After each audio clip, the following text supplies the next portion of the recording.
sepse detyrohet me nenin 4 kushtetutës, apo jo, nëse nuk e kam gabim. Profesor, por duk sikur pat një turbullim ujërash me lëvizjen e Taravarit. Çfarë mendoni se doli nga qeveria? Tani unë mund të, si them, mendoj po i kthehem asaj që them unë, që janë njerëz të, si thoni ju, të lançuar për një përdorim, domethënë kur është më në krizë duhet të kthehet te baza, edhe këta njerëz i kanë shërbyer atit mjeshtrit në teatrin e kukullave gjithmonë. Ky është mendimi im. Paktën ka plot teori të tjera, i zën, i kapur, i ku e di çfarë, nuk janë çështje ime sepse nuk jam unë as, nuk bëj gazetari investigative, as asgjë. Thjesht mendoj që i shërbejnë ende politikës që vazhdon të mbaj peng shqiptarët në çdo aspekt, në aspektin të paktën e mos realizimit deri në fund të drejtave shqiptarëve në Maqedoninë e Veriut. Dhe Ali Ahmeti vazhdon sërish. Do të vazhdoj. Qëllimi aty është. Domethënë përderisa krijohen këto lloj mutacionesh në vazhdimsi, qëllimi ka qenë gjithmonë. Këta njerëz janë gjithë në politikë mbi 15-20 vjet. Domethënë nuk ka asnjë reciklim politik në Maqedoninë e Veriut nëse shihni. Ma gjeni ju një reciklim, një informacion që është recikluar. Nuk lejojnë këta fare, qëllimi është që mos ketë një lëvizje të re, që do t'i dynte themelet e këtyre, do t'i trondiste, edhe gjithmonë kanë rrjetin e propagandave, kanë rrjetin e mediumeve, sa po del dikush edhe shkatrojnë përmes propagandës mediatike, edhe përmes sherifëve lokal që i kanë ata edhe ashtu. Qëllimi është shumë egoist me këtë rast. Edhe populli po vazhdon me egoizmin e tyre për një vend pune, për një tender, për një ashtu. Domethënë i kanë sherifët lokal që shkojnë edhe bojnë çmos, domethënë për të mbetur në pushtet. Profesor, asnjëherë nuk e kam kuptuar se kam marrë në përgjithësi në poste të rëndësishme qeverisëse. Kush? Ali Ahmeti. Po i ka njerëzit që marrin pjesë. Domethënë ai është njeriu që i koordinon gjithë këto procese, do thotë edhe kryetarët e partive edhe në Shqipëri edhe gjithandej, po nuk e di arsyen pse. Ndoshta ka dashur ketë komoditet duke nejtur edhe duke i shikuar gjërat, se si rrjedhi. Ndoshta çështja e tij fundjat. Dolëm tek ai që lëvizte fije. Tani nuk e di unë, merre si ta marrish, domethënë unë flas për rezultatin e proceseve, nuk flas për gjëra tjera. Me fjalë ne mund të jemi, unë çfarë mund mos jem me fjalë, po shifem veprimet politike do t'i shohim gjithmonë. Domethënë rezultatin e veprimeve, rezultati i veprimeve nuk është ai që duhej, ai që është parapartë ishte. Profesor, për kaluar tek trojet tona të tjera, në Kosovë si u duket situata për momentin? Trumpi e ka përmendur shumë shpesh, 3-4 herë.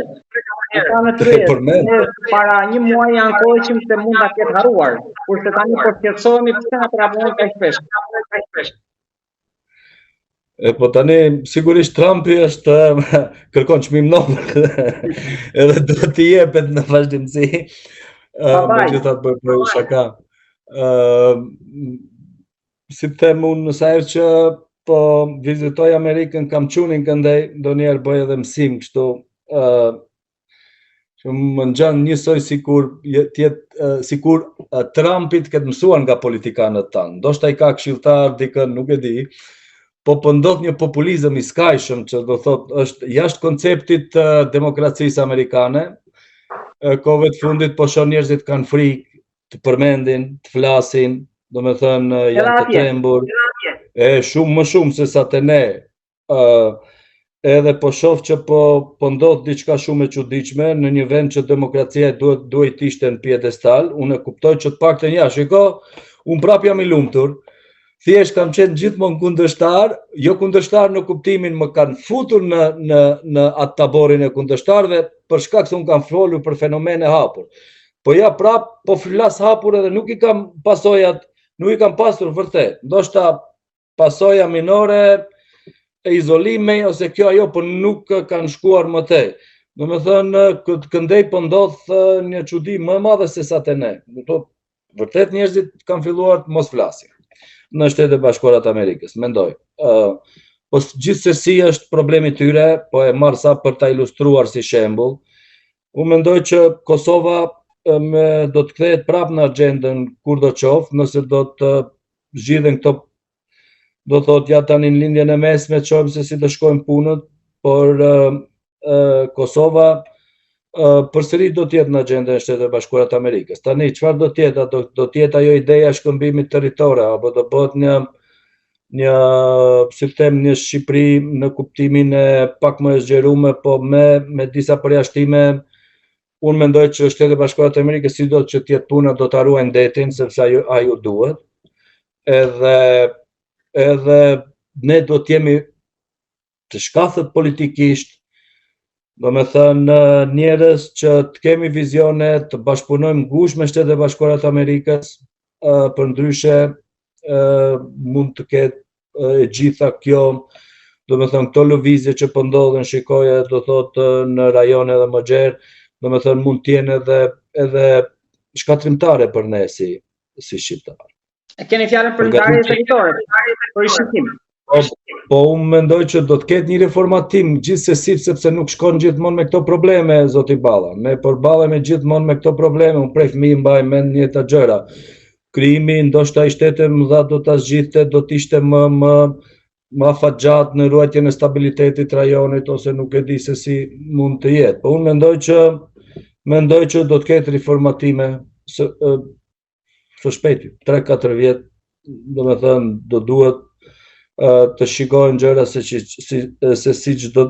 do zhvillohen, dhe politikanët do të jenë shumë vigjilentë, sy qel, që të bashkëpunojnë ngushtë, jo të shohin vetëm interesat personale, sepse do të jenë vërtet shkatrimtare për ne si popull.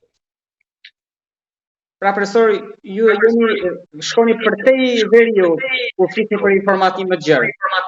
Nuk bëhet fjalë vetëm për rutinë, po t'ja bëjë. Ballkani do të riformatohet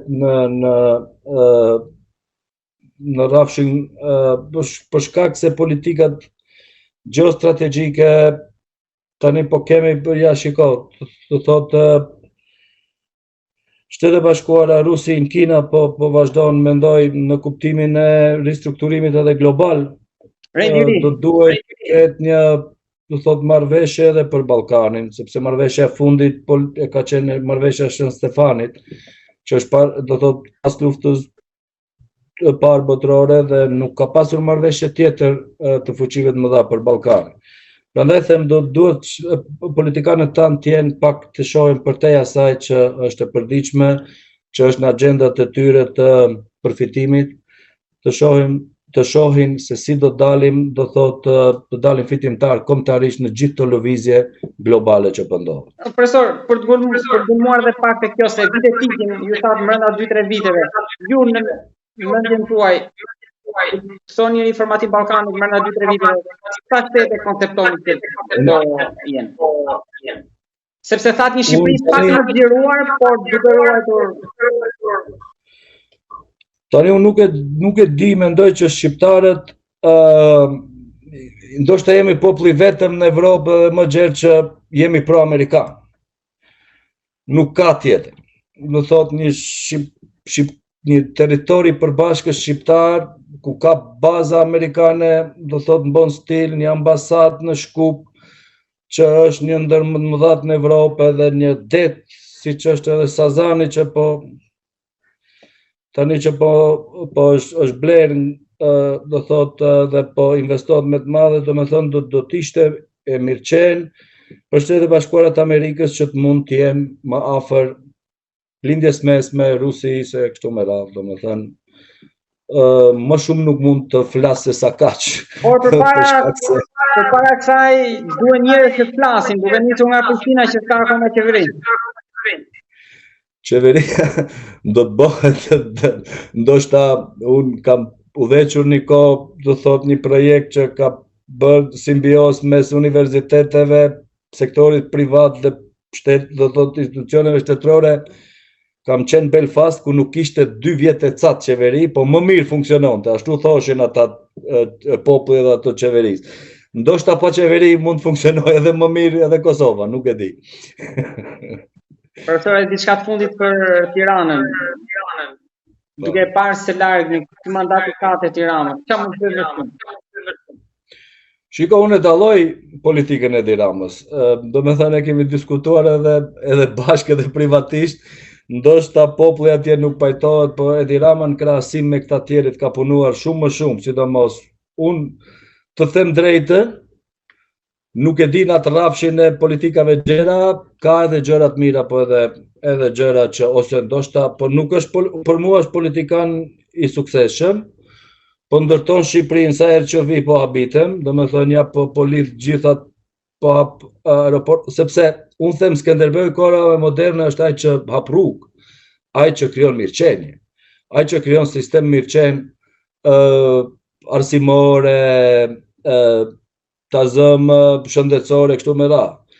Do me thënë në krahasim me politikanet që kemi ne është shumë avancuar dhe tani vetë edhe populli e tregoj të ju, nuk e di, ka njerëz që ne jemi gjithmonë edhe statik, po duhet jemi pavarësisht se mos e duam dikën, nëse ka rezultate duhet ta çmojmë. Unë jam i atij.